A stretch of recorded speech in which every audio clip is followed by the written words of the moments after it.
तर नमस्कार मित्रांनो. अशा प्रकारे बीजेपीचं भांड पूर्णपणे सुटलंय. राहुल गांधींनी पूर्ण फोडून टाकलं. तर आता फक्त इथून पुढे आपल्याला हीच गोष्ट लक्षात ठेवायची. तर इथून पुढे जे इलेक्शन होतील त्याच्यामुळे हिंदुत्व किंवा इतर यांचे जे अजेंडा असतात या गोष्टींकडे आपल्याला लक्ष द्यायचं नाही. कारण की कोणताही धर्म किंवा कोणतीही जात मोठी किंवा छोटी नसते, सर्व एक समान असतात. यामध्ये कोण वरती कोण खाली कोण मोठं कोण छोटं असं कोणही काही नसतं. त्यामुळे फक्त हिंदुत्व हिंदुत्व करून त्या गोष्टीकडे तुम्ही फॉलो करू नका, कारण की बीजेपी यांचा हाच अजेंडा असतो. हे फक्त हिंदुत्वाच्या नावावरती वोटिंग करतात आणि असे फ्रॉड करतात. जर खरंच हे लोक प्रामाणिक असतील तर जे असं इलेक्शन कमिशनने असं जो फ्रॉड केलेला आहे तो असं राहुल गांधींनी बाहेर काढला नसता. तर या गोष्टीकडे आपण लक्ष असायला हवं की आपण जो कॉमन पीपल आहे मार्केटमधून काही घेताना भाजी बोला किंवा फळ बोला घेताना आपण ते पारखतो आणि नंतरच आपण घेतो. तर हे तर आपले वोट्स आहेत. वोट्स इतकं इम्पॉर्टंट आहेत एखाद्या लोकशाही देशामध्ये, तर त्याची किंमत आपल्याला माहिती असायला हवी. तर नेक्स्ट टायमाला तुम्ही हे बघा, बीजेपी असो काँग्रेस असो बहुत कोणती पण पार्टी असो, पूर्ण पार्टी नाही, तुमचं जे सरकार चालवण्याचं जे धोरण आहे तुमचे जे विचार आहे ते इम्पॉर्टंट आहे. तुम्ही जनतेशी किती प्रामाणिक आहे ते इम्पॉर्टंट. पाण्यात हेच आहे. एखाद्या डेमोक्रेटिक कंट्री जर एखादी व्यवस्थितपर्यंत चालवायची असेल तर आपल्या जास्तीत जास्त जनतेशी आपण किती प्रामाणिकपणे आपण वागतो ते इम्पॉर्टंट आहे.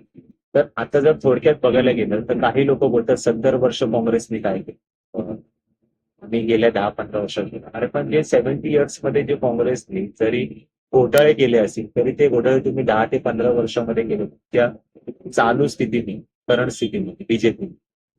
मग ह्याचा काय, ह्याचा कोण हिशोब देणार? ते जे साधारण माणसं आहे जे इन्कम टॅक्स देऊन ते कसे त्यांचा बिझनेस करतायत त्याच्यामध्ये मी पण आहे.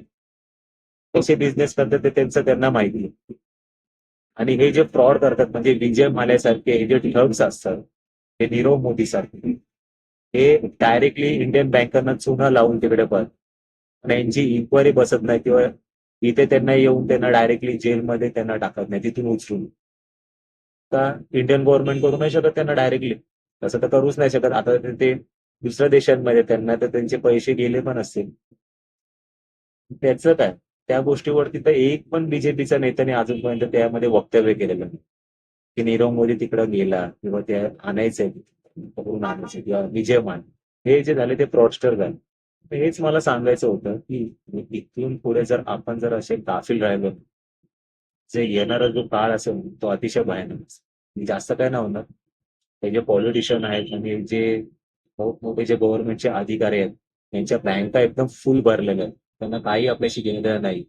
त्यांची जनरेशन ना पुढचे 100 इयर्स आरामात बसून राहतील. आपली वाट लागली. कारण का माहितीये का, आपलं फक्त सॅलरी आणि आपलं जे स्मॉल बिझनेस आहे ना त्याच्यावरती आपण डिपेंड आहे. आपल्याला मल्टी सोर्स नाहीये. आरामात ही लोक जे आता मी बघतोय आता कित्येक असे मिनिस्टर यायचे 50-50 60-60 हजार घोटाळ्याचे प्रकरण करतात करोड, सॉरी, 50 ते 60 हजार करोड. म्हणजे झालं काय, इन्फायनाईट अमाऊंट आहे की आपण तर दुसरा जन्म जरी झाला ना तरी आपण इतकं कमवू नाही शकतो. मग मला फक्त इतकंच बोलायचं आपण तर डायरेक्टली सपोर्ट करू शकत नाही.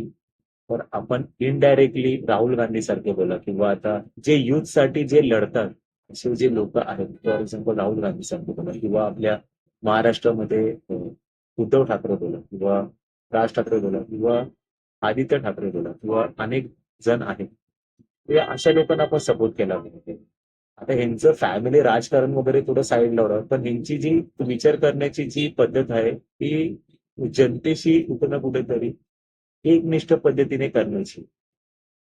फक्त आणि फक्त कोणत्या तरी हिंदुत्वाच्या अजेंड्यावरती नाही.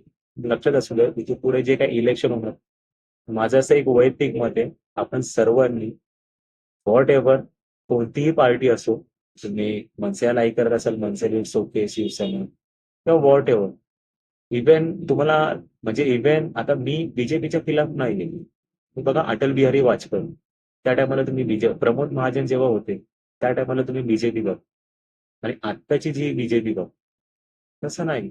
तुम्हाला तुमच्यामध्ये जर खरंच टॅलेंट असेल आणि खरंच जर तुम्हाला वाटत असेल की आम्ही जनतेसाठी काय करतोय ना, तर हे जे वोटचं जे आता जे प्रकरण केलं तुम्ही इलेक्शन कमिशनला हाताला धरून, ते असं काहीतरी बोगस करू नका.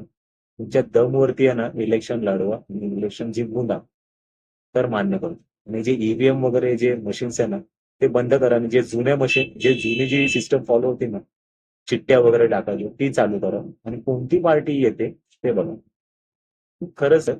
त्याच टायमाला कळेल दूध का दूध पाणी का पाणी. तर इथून पुढे हेच आहे. आणि राहुल गांधी सारख्यांना तुम्ही सपोर्ट करा. मी काँग्रेस वगैरे असं हे नाही बोलत की राहुल गांधी काँग्रेसशी निगडीत वगैरे. त्याशी मला काही घेणं देणं नाही. मेन इम्पॉर्टन्स काय आहे, ही व्यक्ती आज संविधानासाठी मांडते.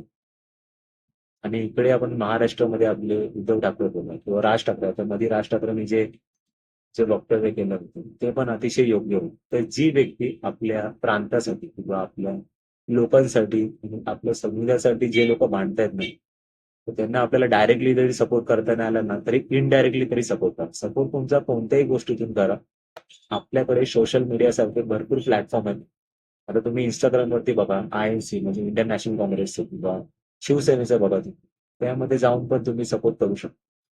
आपल्याला असं नाही की बाबा आपल्याला दिल्लीला जाऊन आता जे तिकडे जो मोर्चा काढला तर आपण तिथे नाही जाऊ शकत. It's okay. बट आपण हे जे सोशल मीडिया प्लॅटफॉर्म आहे त्याच्यावरून आपण आपला जो विरोध आहे, आपला जो निषेध आहे, तो आपण दर्शवू शकतो. लक्षात असू द्या मित्रांनो, नेक्स्ट टाइमला इलेक्शन्स वगैरे आले तर आपल्याला हे जे हिंदुत्वाचे जे अजेंडे आहेत ते आपल्याला डोक्यामध्ये ठेवायचं नाही.